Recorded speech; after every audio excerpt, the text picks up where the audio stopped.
when I use the word direct, I mean something which is done straightforward, something which is done without any disruption, right? There's no hindrance, you're just directly doing something. And indirect means via something or through something or someone. And speech, we are very well aware that speech indicates speaking, right? Yes. Talking. Yes.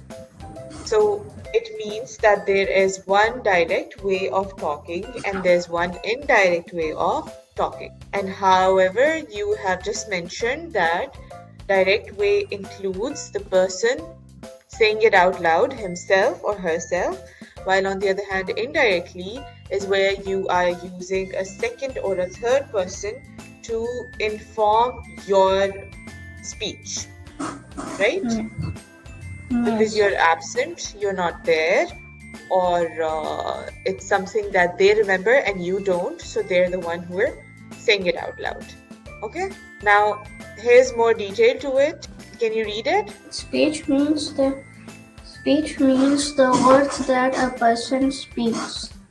When we tell someone what another person has said means direct or indirect speech. Yes, that is something we just analyzed, right? We just understood this fact way before we got into this slide. Now, how do you indicate a direct speech is what they tell you next. Okay, direct speech tells the exact words spoken by a person. Exact words means no changes can be brought in, right? You are quoting the exact same thing that this person is saying.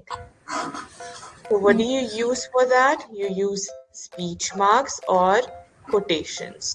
This is going to come in the start of the sentence and this is going to come after the full stop, question mark, whatever the last punctuation is. Okay? Okay. And then there's an example. She said, comma. This comma is also very important, Ryan. Keep this in mind. If you forget this is the sentence will not make sense. So she said, comma, I am happy.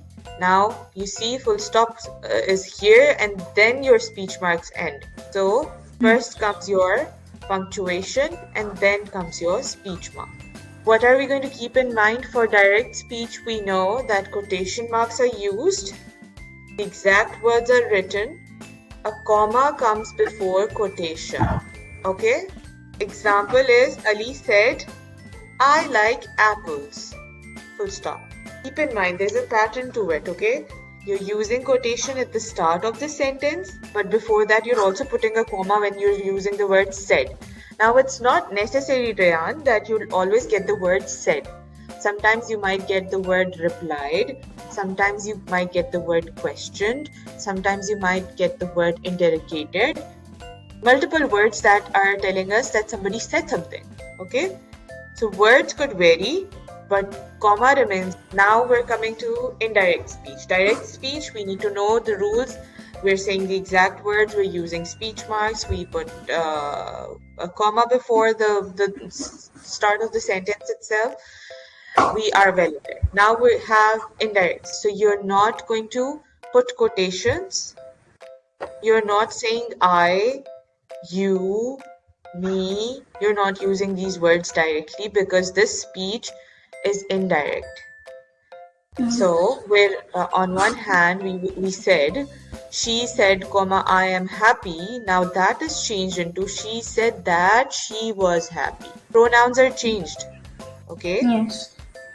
From I, it has shifted to she because this is another person telling us what she said. Are you getting it? Yes. 100%? Yes. No confusion?